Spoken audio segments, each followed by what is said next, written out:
श्रद्धा विश्वासरूपिणो यमाश्रतो हि वक्रो मते चन्द्राशरवत्र वन्दते सीताराम गुणग्राम पुण्यारण्य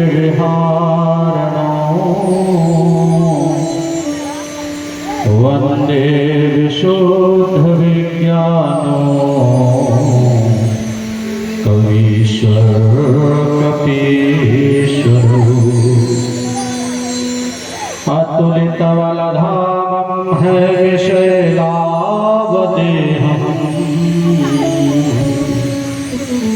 धनुर्वक्रशानुज्ञानि नामाग्रगण्यम्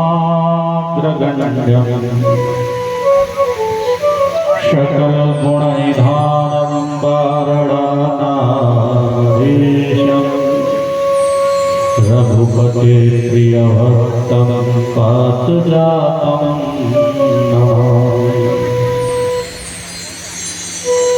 गंगा तरंग रमणीय जटा कलापम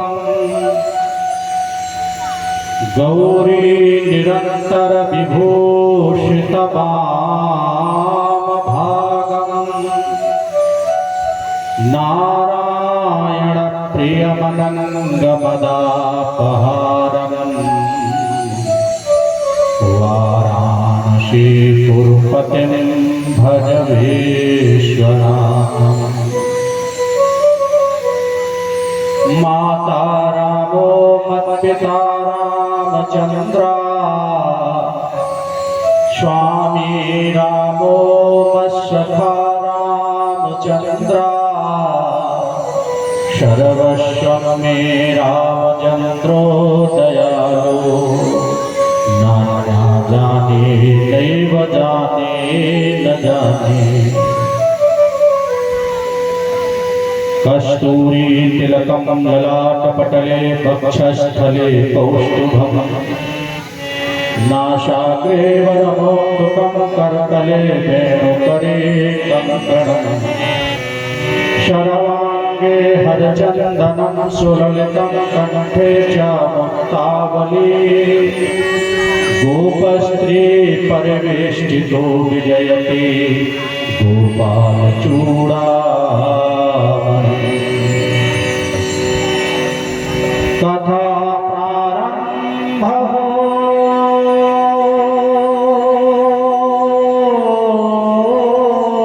होता है सुनो वीर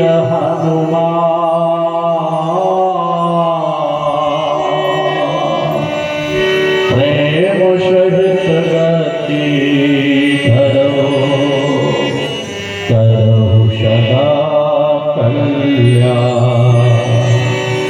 स्वामी हम विसारियो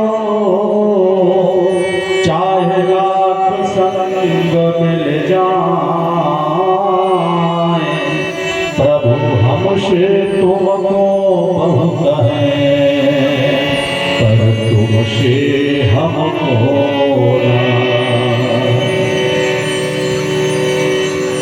बोले हनुमान जी महाराज की राम कथा मंदाकिनी की जय हो गोस्वामी तुलसीदास जी महाराज की जय हो बाल कृष्ण लाल की जय हो गमा देवी मैया की जय हो स्थान देवताओं की जय हो जय जय श्री राधे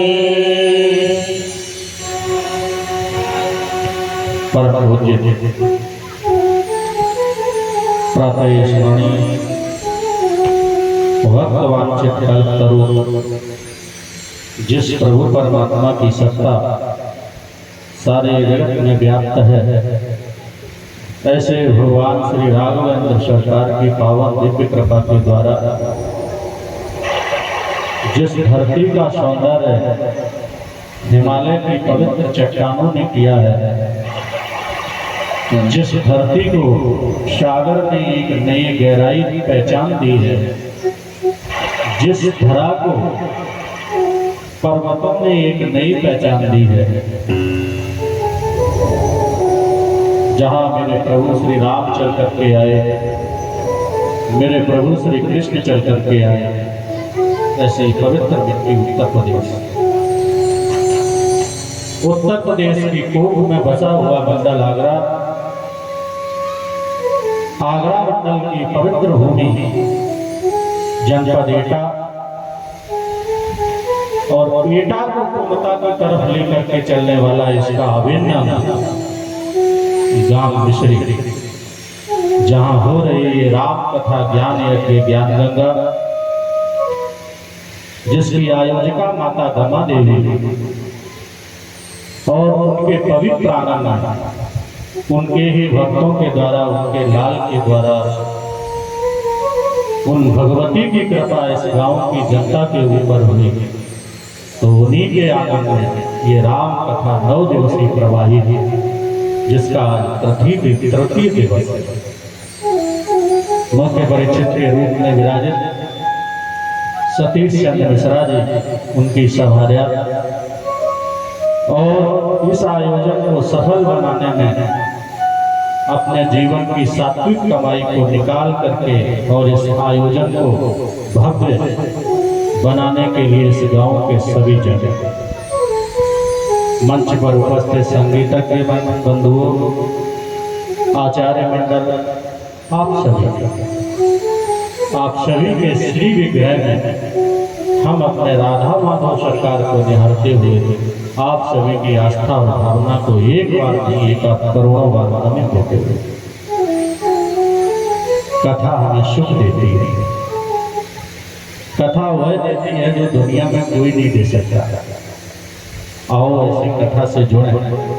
उससे पहले 2 मिनट भगवान के नाम पुकारते हैं। श्री राम जय राम जय जय राम, श्री राम जय राम जय जय राम, श्री राम जय राम जय जय राम, श्री राम जय राम जय जय राम, श्री राम जय राम जय जय राम, श्री राम जय राम जय जय राम, श्री राम जय राम जय जय राम, श्री राम जय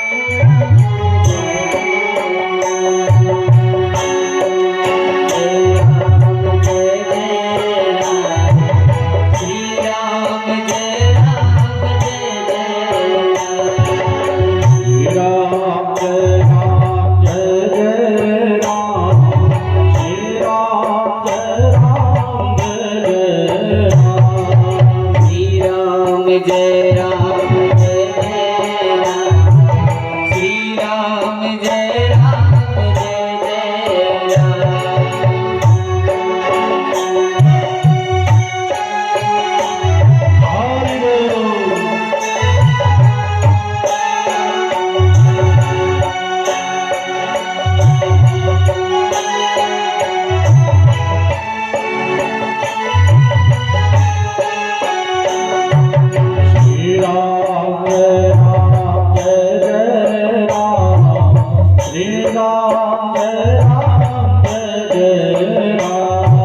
सुख देती है। ये राम कथा वह देती है जो संसार में तुम्हें कोई नहीं दे सकता। राम इस धरती पर आदर्श पुरुष हुए। राम ने सबको अपना बनाया। पहाड़ पठार पर्वत सबको राम ने अपना बनाया। जड़ चेतन जीव जगत में जो कुछ दिखता है यह राममय है। ये राम की कथा सुख देने वाली है। कोई कहे कथा क्या देती है, कथा में जाएंगे तो मिलेगा क्या? कथा बहुत धन देगी नहीं देगी, कथा बहुत सुख देगी नहीं देगी, कथा किसी की नौकरी लगवा सकती है नहीं लगवाएगी, कथा किसी बेरोजगार को रोजगार देगी नहीं देगी, फिर देगी क्या? कथा तुम्हारा घर नहीं बनवा सकती, कथा तुम्हारी नौकरी नहीं लगवा सकती, कथा देगी क्या? कथा बस तुम्हारी सोच को बदलेगी। यदि तुम्हारे सोच में तुम्हारे मन में जो विकृति है वह कथा के द्वारा दूर हो गई तो तुम एक आदर्श पुरुष बन सकोगे, तुम सुखपूर्ण जिंदगी का निर्वाह कर पाओगे। कथा तुम्हें नौकरी का मार्ग जरूर बता देगी। कथा घर नहीं बनवा सकती तो घर बनाने वाली रास्ता जरूर बता देगी। कथा किसी असहाय व्यक्ति की मदद नहीं कर सकती तो लेकिन सहायता करने का मार्ग प्रशस्त कर देगी कथा। कथा वह देती जो संसार में कोई नहीं देता। एक इतिहास की सच्ची घटना सुनाए। इसी धरती पर एक रूपनगढ़ नाम के राजा हुआ और मुगल शासन की कालीन के समय की ये बात है कि रूपनगढ़ राजा का राज्य छोटा था। उनकी एक बेटी थी जिसका नाम था चंचला। और एक दिवस की बात कोई मुस्लिम चित्र बेचने वाली महिला राजा के उस भवन में प्रवेश करके आ गई। चंचला के सामने बहुत से चित्र दिखाए, उसमें एक औरंगजेब का भी चित्र था। तो चंचला ने बहुत चित्र देखे, औरंगजेब का चित्र लिया, धरती पर पटक दिया, तोड़ दिया उसको। वह मुस्लिम महिला कहती तुमने बेगमों के मार्फत औरंगजेब का अपमान किया, पता लगेगा तो तुम्हें मृत्यु दंड मिलेगा। चंचला ने कहा जो मंदिर तोड़वाता है, मेरे सनातन धर्म की ग्लानि करता है, जो हमारे धर्म के विरोध में आवाज उठाता है, गंगा घाटों को तोड़वाता है, उसकी यही दुर्गति होनी चाहिए। वह चित्र बेचने वाली महिला गई और औरंगजेब से कहा जा करके कि तुम्हारा भरे समाज के बीच में प्रबोध विक्रम सिंह की बेटी चंचला ने अपमान किया चित्र तोड़ करके और उसके ऊपर थूका। उसने कह दिया जाओ चंचला को जबरन मेरी पत्नी बना दो। अगर राजा अपनी बेटी को न दें तो पूरे रूपनगढ़ में मिट्टी का तेल डाल के आग लगा देंगे। सारे लोग गए दौड़ते हुए, सारी सेना गई और कहा राजा अपनी बेटी को, ये पत्र राजा ने दिया है, ये औरंगजेब का पत्र है, अपनी बेटी को उसकी पत्नी बना दो, मुगलानी बना दो, नहीं तो ये रूपनगढ़ धू करते हुए जल जाएगा। और वह चंचला के पास में राजा गए, आंखों में आंसू भर के रोए, कहा बेटी औरंगजेब की सेना से मेरी सेना थोड़ी है, औरंगजेब से मेरा राज्य छोटा है, तुम्हें उसकी पत्नी बनना पड़ेगा। चंचला कहती पिता आप मेरे जीवन की रक्षा न कर पाए, आप मेरे धर्म को न बचा पाए तो हम मुगलानी बन जाएं, क्या ये धर्म कहता है? हम नहीं बनेंगे। रोती हुई उस पत्र को ले जाकर चंचला गई भगवान के मंदिर में, चरणों में वह पत्र रखा और आंखों में आंसू भर के बहुत रोए। कहा हे भगवान, एक पिता की ताकत कम है तो क्या हुआ, तुम तो पिताओं के पिता हो, तुम जगत पिता हो, हे जगदीश हे जगन्नाथ, एक साधारण पिता की ताकत कम है तो क्या हुआ, तुम ही इस धरती के मालिक हो, यदि आपने मेरे जीवन की रक्षा न करी तो ये चंचला हिंदू धर्म में जन्म लेकर के आई है, मोगलानी बने ऐसा कभी नहीं हो सकता है। काल विष पी करके अपने प्राणों की आहुति दे देगी चंचला, लेकिन सनातन धर्म को छोड़ करके मोगलानी नहीं बनेगी। चंचला मंदिर में बैठी रोती रही, एक मार्ग सूझा उसे, उसने पत्र लिखा महाराणा प्रताप के वंशज राज सिंह के लिए, और चंचला ने उस पत्र में लिखा, महाराणा प्रताप का रक्त आपकी धमनियों में बह रहा है। आप महाराणा प्रताप के वंशज हो, जिन्होंने घास की रोटियां खाई थी, इस देश की अस्मिता को कभी झुकने नहीं दिया, इस देश के स्वाभिमान के साथ कभी समझौता नहीं होने दिया। आपकी धमनियों में वह उबलता हुआ रक्त है, आप इस देश के गौरव को बढ़ाने वाले हो। और ये चंचला सनातन धर्म में जन्म लेकर के आई, मुगलानी बनी, ऐसा कभी नहीं हो सकता है। और आप मेरे जीवन की रक्षा करिए, यदि आपने मेरे जीवन की रक्षा न करी तो चंचला अपने प्राणों की आहुति दे देगी। आंखों में आंसू भर करके वह पत्र लिखा, एक विश्वस्त घुड़सवार को दे दिया, और वह पत्र ले जाकर के घुड़सवार राज सिंह के हाथों में पत्र दिया। राज सिंह ने पत्र पढ़ा तो कहा, कह देना चंचला से वह पालकी में बैठ करके आए। रूपनगढ़ से दिल्ली की तरफ जाने वाले मार्ग पर राज सिंह ने सारी सेना लगाई, और जब औरंगजेब के सैनिक चंचला को लेने के लिए आए और वह पालकी में बैठ करके आई तो युद्ध हुआ, चंचला के जीवन की रक्षा हुई। कहने का भाव मेरा ये है कि कथा तुम्हारी सोच को बदलेगी, कथा तुम्हारे विचारों को बदलेगी, और यदि तुम्हारी सोच बदल गई, तुम्हारा मन बदल गया, तो ये कथा सार्थक हो जाएगी।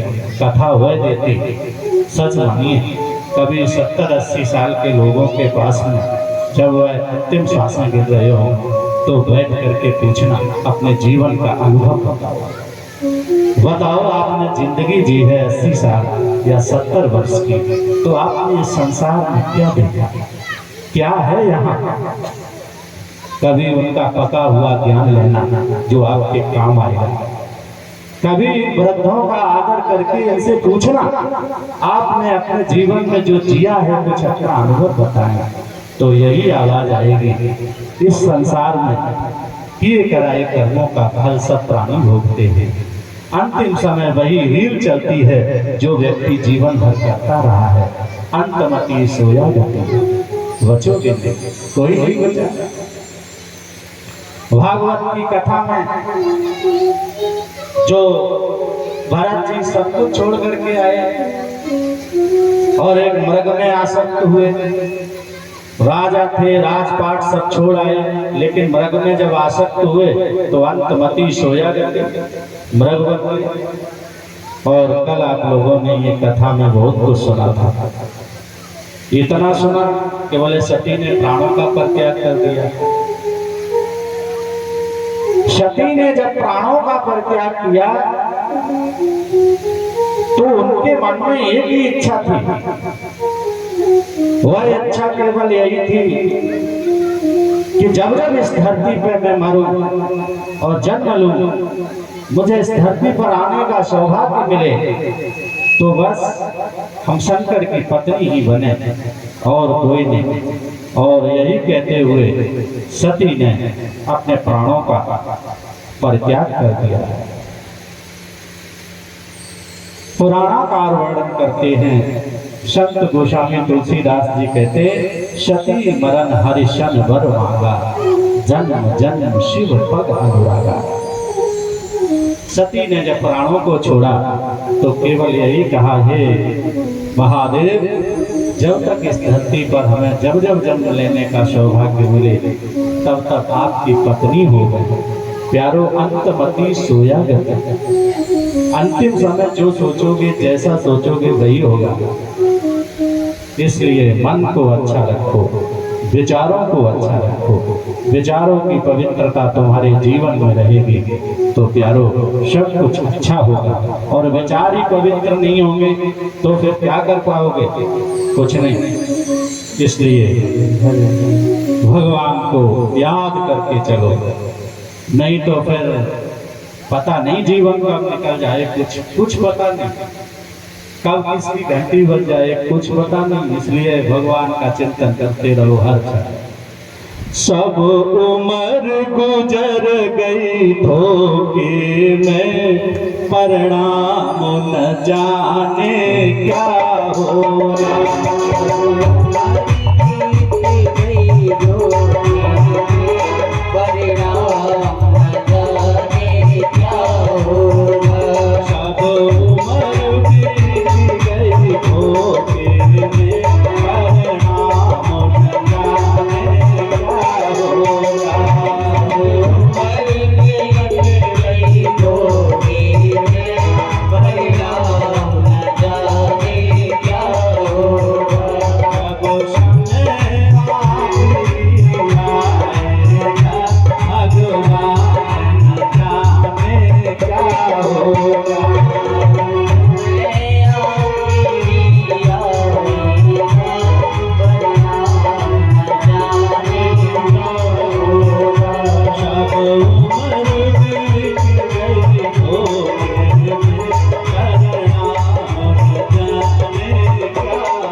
कई संत जनों से प्रेम किया, पर राम न जाने क्या होगा। हरि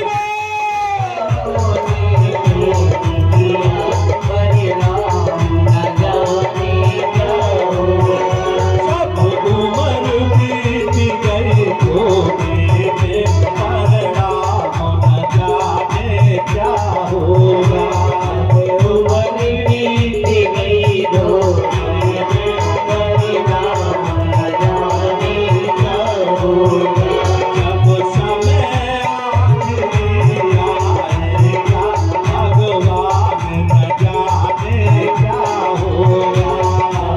समय आखिरी आएगा, भगवान न जाने क्या होगा। जब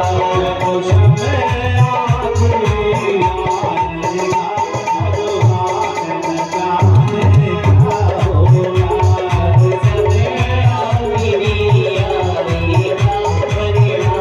न जाने क्या होगा। अब उम्र बीत गई धोखे में, पर राम न जाने क्या होगा।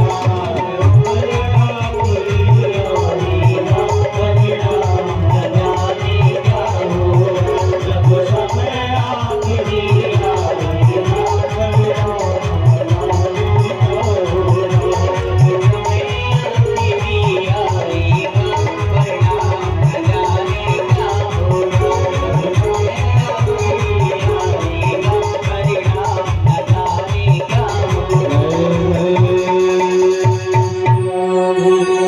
कुंज बिहारी सरकार की जय हो।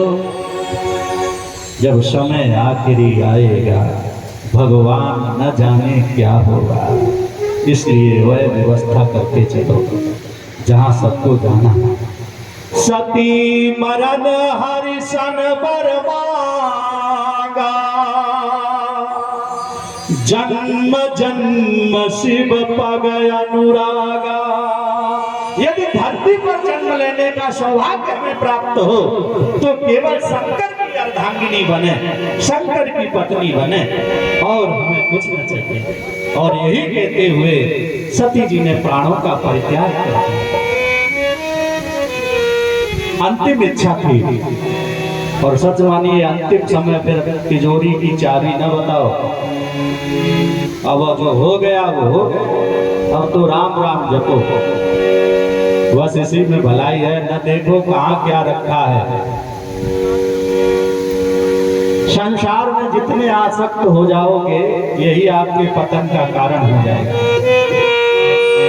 जन्म दुखम जरा दुखम दुख दुख पुनः पुनः, पुनरपि जन्मम पुनरपि मरणम पुनरपि जननी जठरे शयनम। यदि अंतिम समय संसार का चिंतन करते रहे तो फिर बार बार इस संसार के चक्कर में पड़ जाओगे। यही कभी कुछ बनना पड़ेगा, कहीं कुछ बनना पड़ेगा। संसार में आकर के प्यारो सुख संभव नहीं है। कछुए की पीठ पर बाल उग सकते हैं, मिट्टी को पेल करके तेल निकाला जा सकता है, संभव है। मिट्टी में तेल तो नहीं है परीक्षित जी? नहीं है, लेकिन मिट्टी को पेल करके तेल निकाला जा सकता है। कछुए की पीठ पर बाल उग सकते हैं, बर्फ में आग लग सकती है, लेकिन मृत्यु लोक में सुख संभव नहीं है।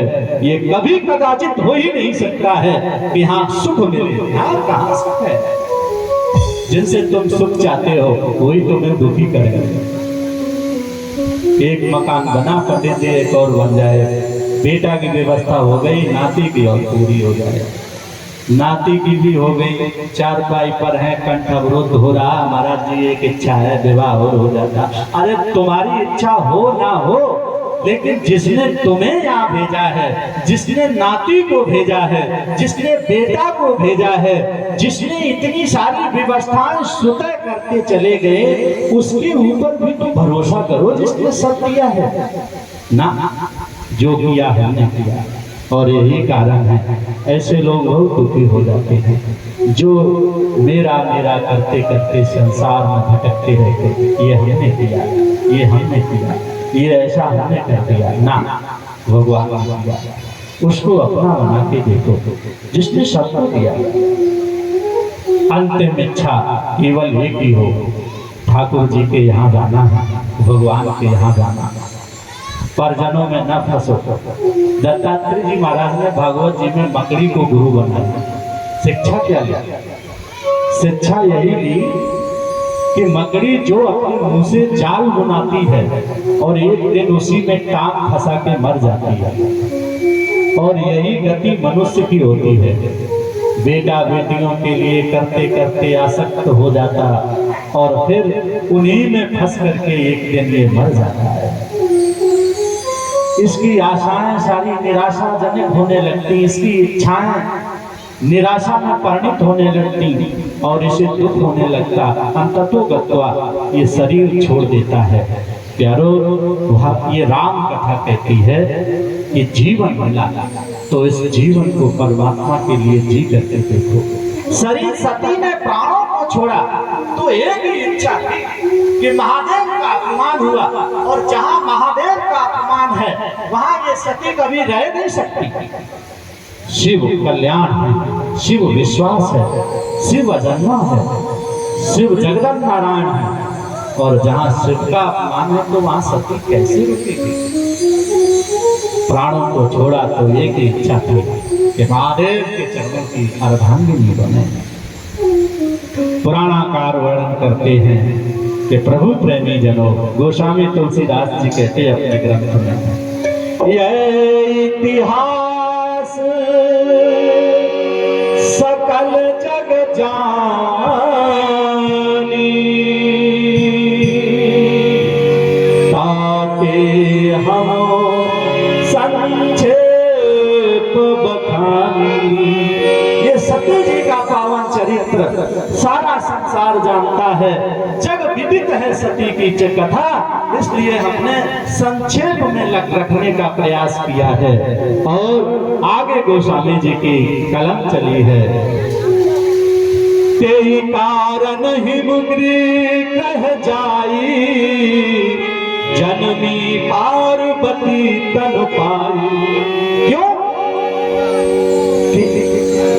प्राणों को जब सती जी ने छोड़ा उस समय एक इच्छा थी शंकर की अर्धांगिनी बने, और यही कारण है कि पर्वतराज की बिटिया बन करके आए हैं। और जब पर्वतराज की बिटिया बन करके आई तो प्रभु प्रेमी जनों पुराणाकार वर्णन करते हैं, आज बहुत आनंद हुआ है। और एक समय की बात है, नारद जी को समाचार मिला कि पर्वतराज के यहाँ बेटी का जन्म हुआ, और पर्वतराज के यहाँ बेटी का जन्म हुआ, बड़े खुश हुए। लेकिन एक निशाचर था, उसने महादेव की आराधना की तो कहा वरदान मांगो। ब्रह्मा जी प्रकट हुए, ब्रह्मा ने कहा वरदान मांगो, क्या चाहते हो? बोले मरे नहीं। बोले मरे नहीं, मरना तो सबको पड़ेगा। बोले नहीं, हम मरे नहीं, ऐसा हमें वरदान दे दो। तो कहा मरना पड़ेगा सबको। कहा हमें तपस्या करने दो, जाओ यहाँ से। ब्रह्मा जी ने कहा देखो सब मरे हैं तो भी मरोगे। बोले नहीं, हमें वरदान देना है तो दो। तो आज इसने जब वरदान मांगा तो कहा अच्छा ऐसा करो, हमें वरदान ये दे दो कि भगवान महादेव का बेटा हो वो ही मुझे मार सके। इसे पता था कि शंकर जी की पत्नी थी और वह शरीर छोड़ करके चली गई। अब दूसरी पत्नी है ही नहीं, विवाह होगा नहीं, और जब विवाह नहीं होगा तो बेटा कहाँ से आएगा, और जब बेटा ही नहीं होगा तो हमें मारेगा कौन? तो ब्रह्मा जी ने कहा ठीक है, हमने वरदान दिया। जब ते सती जाई तनु त्यागा, तब ते शिव मन भयहु विरागा। सती ने प्राणों का परित्याग किया, महादेव का मन वैरागी जैसा हो गया। लेकिन आज वरदान दे दिया विधाता ब्रह्मा ने कि जाओ महादेव से जो संतान होगी वही तुम्हारे अंत का कारण होगी। और देव ऋषि नारद को पता लगा कि यहाँ शैलराज के यहाँ बेटी चल करके आई।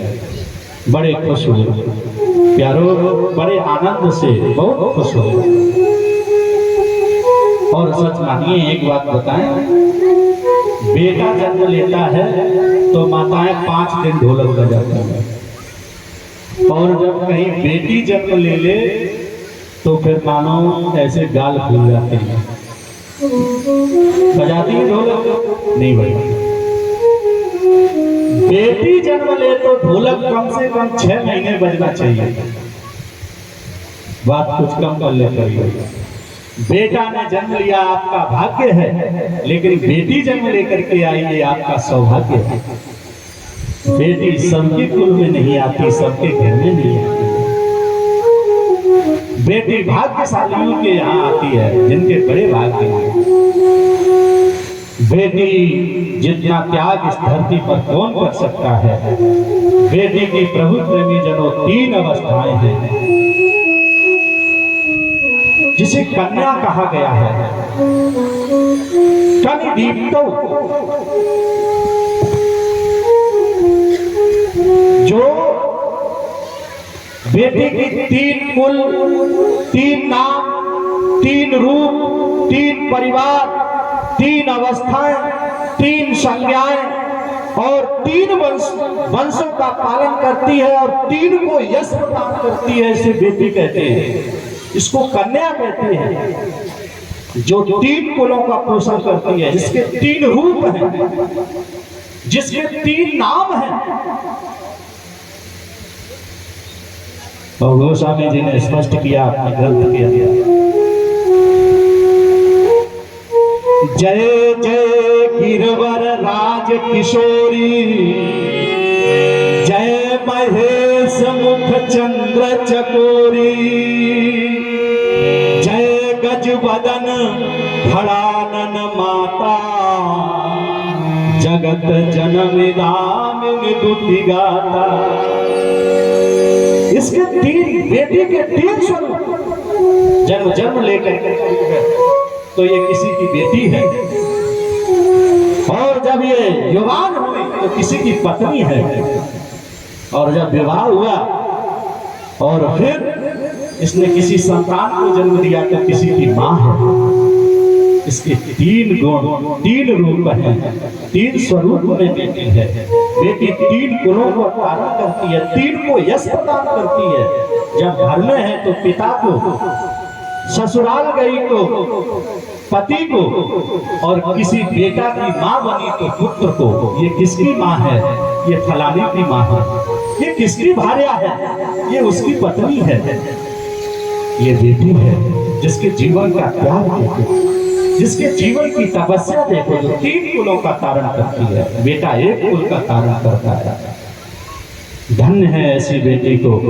प्यारो, आज समाज के अंदर बड़ी विडंबना है ये कि बेटियों के ऊपर कुठाराघात हो रहा है। ये समाज की जब बेटी सुरक्षित नहीं होगी तो ये धरती बचेगी नहीं। यहाँ समाज के अंदर बेटियों के ऊपर बहुत बड़ा कुठाराघात है। देखिए, मानस के अंदर जब महाराज शैलराज के यहाँ, पर्वतराज के यहाँ बेटी चल करके आई तो बड़े आनंद में हुए। महाराज देव ऋषि चल करके आए हैं, बिटिया को बुलाया, आओ आओ इधर प्रणाम करो, प्रणाम करो। और बिटिया दौड़ी, प्रणाम किया, पाँव छुए। अब तो महाराज पता ही नहीं क्या करते हैं लोग, बस यूं हाथ हिलाते हैं। बिटिया जा रही घर पे तो हाथ हिलाते हैं कि आपकी बात आए, अब कभी नहीं आएंगे। अब आ गए सो आ गए, लेकिन हाथ हिला के कहती है अब नहीं आएंगे। हमारा तो सभी पाश्चात्य संस्कृति है। हमारे यहाँ प्रणाम करने की सभ्यता थी, नमस्कार करने की सभ्यता है, नमित होने के हमारे संस्कार हैं। लेकिन हम पाश्चात्य संस्कृति में जीते जाते हैं, हाय करते हैं, बाय करते हैं, क्या क्या करते हैं, तमाशा दुनिया भरे का। कैसे बचेगा ये देश? हम सब अपनी प्राचीन संस्कृति को नष्ट करते हुए जा रहे हैं, हम सब छोड़ते चले जा रहे हैं। बेटी कुल पूज्या है, वह शिवा है, वह भवानी है, वह रुद्राणी है, वह शिवप्रिया है। जब घर में बेटी है तो वह आंगन खुश होता है। जिस घर में कोई पिता बेटी का कन्यादान करता है वह घर कोई यज्ञशाला से कम नहीं है जिस घर के अंदर धामरा करती है। ये प्राचीन परंपराएं हैं। अब तो आज तो महाराज कुछ कहो ही नहीं, मंडप बंदो घूम रहे हो ट्रैक्टर में, और ऐसे ही विवाह बंदे घूम रहे हैं। जब तक बंदो है तब तक बंदो है, ना छूटो कब छूटो पता ही नहीं। लाद लिया मंडप ले चलो और ट्रैक्टर में घूम रहे हो। पहले मंडप की पूजा होती थी, 5 दिन मंडप पूजा जाता था घर के अंदर, और ये सब परंपराएं नष्ट हो गई। और आज लोग कहते हैं पंडित जी विवाह तो हुआ, पंडित जी भी अच्छे आए थे, मंत्र उच्चारण भी हुए, लेकिन हमारी बनती नहीं है। कैसे बनेगी? अब तो बस यूं ही सब हो रहा है, मानो सब दिखावा है, कहीं कुछ नहीं। हम प्राचीन परंपराओं को तोड़कर जिंदगी का निर्वाह करेंगे तो फिर समझ लो अच्छा नहीं, परिणाम घातक होंगे। और वो आ रहे हैं हम लोगों के सामने। अदालत के अंदर यदि आज देखे जाए तो सबसे ज्यादा मुकदमा दहेज प्रथा के हैं, और वैसे मुकदमा हैं जो बेटियों को प्रताड़ित किया जा रहा है। विवाहें देख करके हो रहे हैं, बेटा बेटी को देखता है, बेटी बेटा को देखती है, एक दूसरे देख करके विवाह करते हैं। लेकिन कारण क्या है कि विवाह हुआ 2 वर्ष के बाद में बेटी ससुर मायके में है। सबसे ज्यादा अदालत में यही मुकदमे हैं। उनमें कमजोरी हमारी और आपकी है। पहले के समय में कितना बहुत देखते थे। बेटी यदि आपको भगवान ने दी है तो प्यारो ये है तो दूसरे का धन, पालना तुम्हें है, किसी को समर्पित करना है, किसी की झोली में डालना है, लेकिन पात्र का चुनाव आपको करना है। कैसा पात्र है? इसमें जो अपनी बेटी कन्यादान के रूप में हम दे रहे हैं, तो वास्तव में ये मेरी बिटिया इस कुल के अनुरूप है कि नहीं है, ये देखें और समझें। समाज में आज बहुत सी विक्रांतियां हैं। शैलराज बड़ आदर कीना, पद पखार बड़ आसन दीना, और बड़ा आदर किया, बहुत मान किया है देव ऋषि नारद का।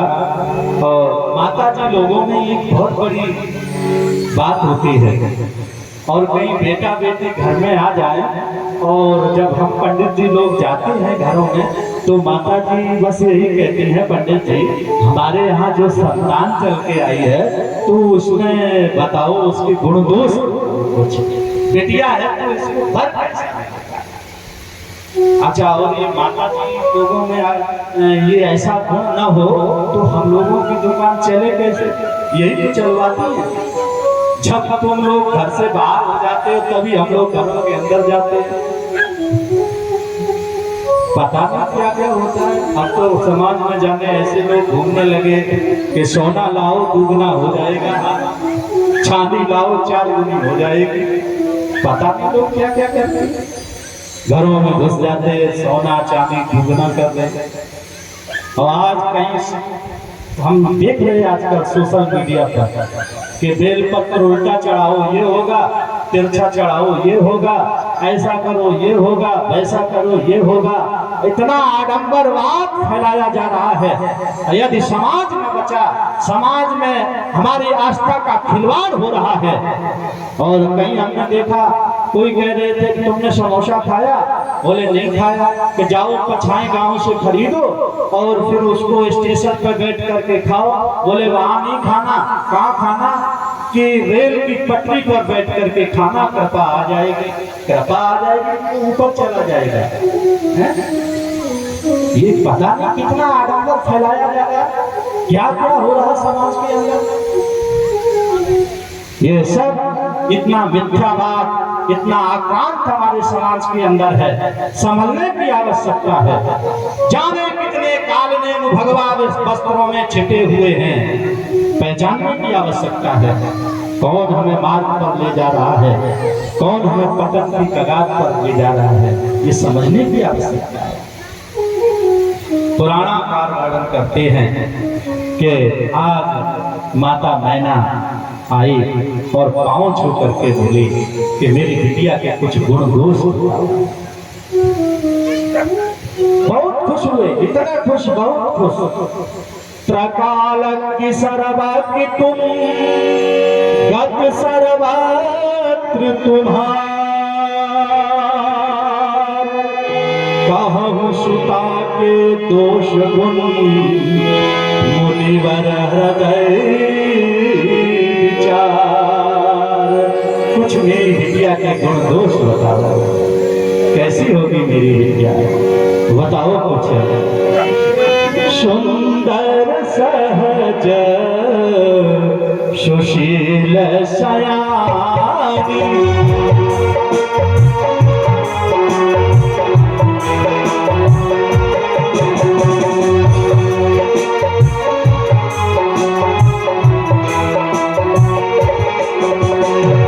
सुंदर सहज सुशील सयानी,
तुम्हारी लली। सुशील, जिसका चित्रशील होगा, जो बहुत सुंदर होगी, तो कोई उमा कहेगा, कोई भवानी कहेगा, कोई शिवानी कहेगा, कोई रुद्राणी कहेगा, इनके अनेक नाम होंगे।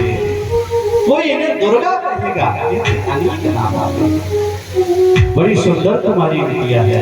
देव ऋषि फल कथन करने लगे और दोनों पति पत्नी बैठे हैं, बिटिया के भाग्य को समझ रहे हैं। और वह छोटी बिटिया है। और जब कोई ज्योतिषी, जब कोई महापुरुष संतान की आभा मंडल को पढ़ता है, उसके मुखमंडल की चकाचौंध चाकचक्यता को देखता है, उसकी अलकें क्या कह रही हैं, उसके कपोल क्या कह रहे हैं, उसकी नासिका कैसी है, उसके हाथ कैसे हैं, उसके नाखून कैसे हैं, और वह आभा मंडल पढ़ के ही उसके जीवन का फल कथन पढ़ने लगे देव ऋषि। और ये भवानी है, ये शिवानी है, ये समूची धरती की नायिका है। ये कोई साधारण नहीं तुम्हारी बेटी। तुम्हारी बेटी समस्त संसार को यश प्रदान करेगी और ये पूज्य होगी। इसकी लोग पूजा करेंगे, इसको प्रणाम करेंगे और बहुत से गुणदोष बताने लगेंगे। सब लक्षण संपन्न कुमार,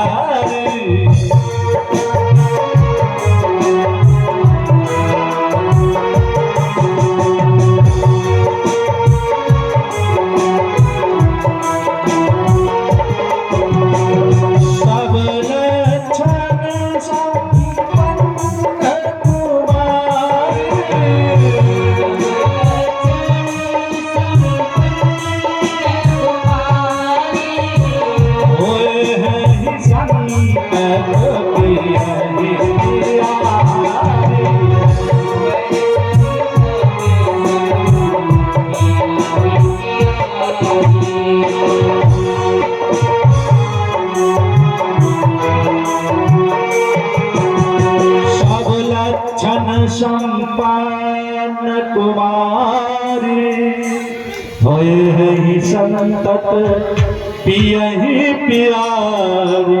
और कुछ सुनना चाहती हो सुनो। सदा अचल एहि कर एहि माता,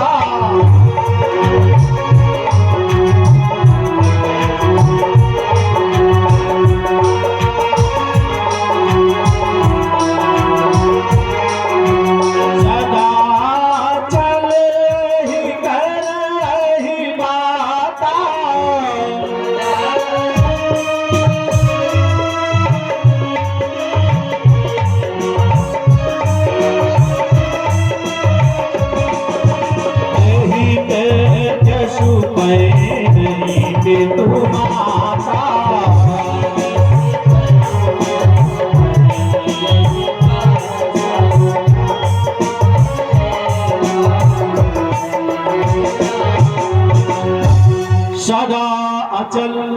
इनको जो पति मिलेगा वह ऐसा पति होगा जिसका आवाज सदा सदा के लिए अचल होगा। और माता पिता को इनसे यश प्रदान होगा। बिटिया तुम्हारी सारे जगत में पूज्य होगी। और इनके नाम को ले लेकर के सभी पतिव्रती स्त्रियां इनका अनुसरण करके जिंदगी का निर्वाह करेंगे। तुम्हारे बिटिया के सारे गुण अच्छे हैं। शैल सुलक्षण सुता तुम्हारी, सुनो जी अब गुण दुई चारी। सारे गुणों का बखान बाबा नारद ने किया और जैसे ही कहा कि 2-3 अवगुण हैं बाकी और कोई नहीं, तो बस मानो मामला सब बिगड़ गया। अब तो मैया कहने लगी बाबा हमें यूं बताओ कि 2-3 अवगुण कौन से हैं, वे जरूर सुनाई दे।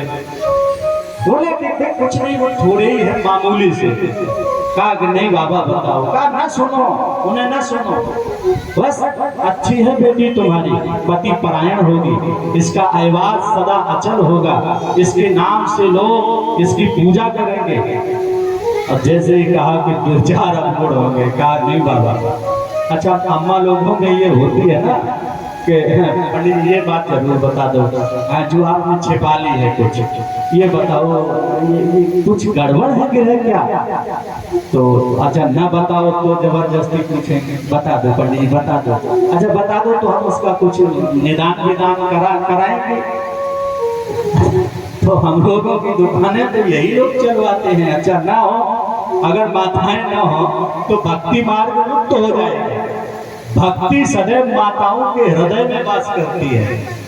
प्यारो, आज जितना भी धर्म कर्म सत्कर्म है, यदि घरों के अंदर माताएं इतना आदर भाव, इतनी पवित्रता से परमात्मा का जो भोजन है वह बना करके जब पुरुषों को खिलाती हैं, तभी तो उनकी बुद्धि परिणित होती है कि धर्म कर्म सत्कर्म करें। और सच मानिए, जब माँ भोजन बनाती है, कोई अम्मा घर में पति कैसा भी हो और वह ओम नमो भगवते वासुदेव का उच्चारण करते हुए भोजन बनाए, और नहीं तो करके देख लेना प्रैक्टिकल। आप घर में रसोई में स्नान करके जावें और उस समय किसी से बात नहीं करें जब भोजन बनाए, पति आपकी बात नहीं मानते, तो आप केवल यही मंत्र गाएं, ओम नमो भगवते वासुदेवाय, और यही गाते गाते भोजन बना करके खिलाएं। 10-15 दिन आप खिला पाएंगे, देखिए उसका प्रभाव। कितनी भी कैसी भी बुद्धि हो और आप जैसा चाहेंगे उसी मार्ग पर आपका पति चलेगा, लेकिन नीतिवान नारी हो, नारी धर्म के लिए, कल्याण के लिए, राष्ट्र हित के लिए, कुल खानदान के गौरव के लिए वह पति को अपने मार्ग पर लाना चाह रही हो, वह पति को उस कार्य के लिए प्रेरित करना चाह रही हो जिससे उसके कुल की उन्नति हो, जिससे उसके कुल खानदान का गौरव बढ़े। प्यारो, 15 दिन में वो कार्य होगा। ये व्यासपीठ में जो कुछ भी मैं बोल रहा हूँ बगैर प्रमाण के कोई बात नहीं, ये सब प्रमाणित चीजें हैं। इनके शास्त्रों के अंदर बहुत बड़े प्रमाण हैं, आप करके देखिए। और आज 2-4 जैसे ही कहा कि 2-4 अवगुण हैं, तो कहा कि ये अवगुण बता दो कि अवगुण तो दो चार है सुन लो, नहीं मानती हो तो। अगुण अमान मात पितहीना, उदासीन सब संशय छीना। बोले कि पति इनका होगा वह अगुण होगा, अमान जिसका कोई संसार में मान नहीं होगा, बोले फिर माता पिता से हीन होगा, उदासीन जिसके जीवन में कोई संशय नहीं होगा, सारे संशय का भर्जन करने वाले इसका पति होगा, जिसके जीवन में कोई संशय नहीं। अगुण अमान मात पितुहीना, माता पिता से विहीन पति होगा। इधर से निकल गई हो आंखों में आंसू भर आए नैना मैया के। शैलराज समीप बैठे हैं, कहा कि ऐसा पति मिलेगा कोई माता पिता नहीं, उदासीन जिसके जीवन के सारे संशयों का नाश हो गया हो, कोई संशय न बचा हो, ऐसा पति। फिर बाबा नारद बोले और सुनो, जोगी जटिल काम मन नगन मंगल भेष,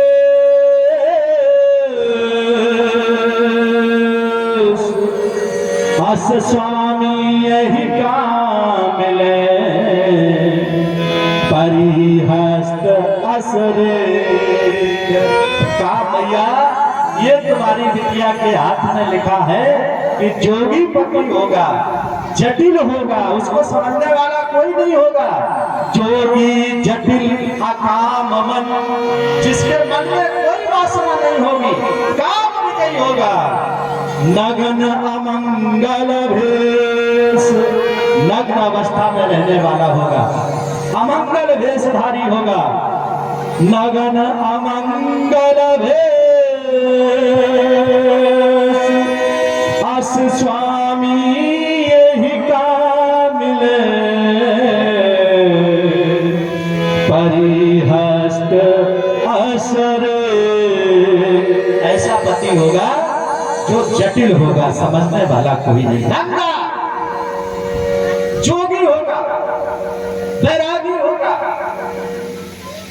मानो मैना मैया के वक्ष स्थल में किसी ने वज्र का प्रहार,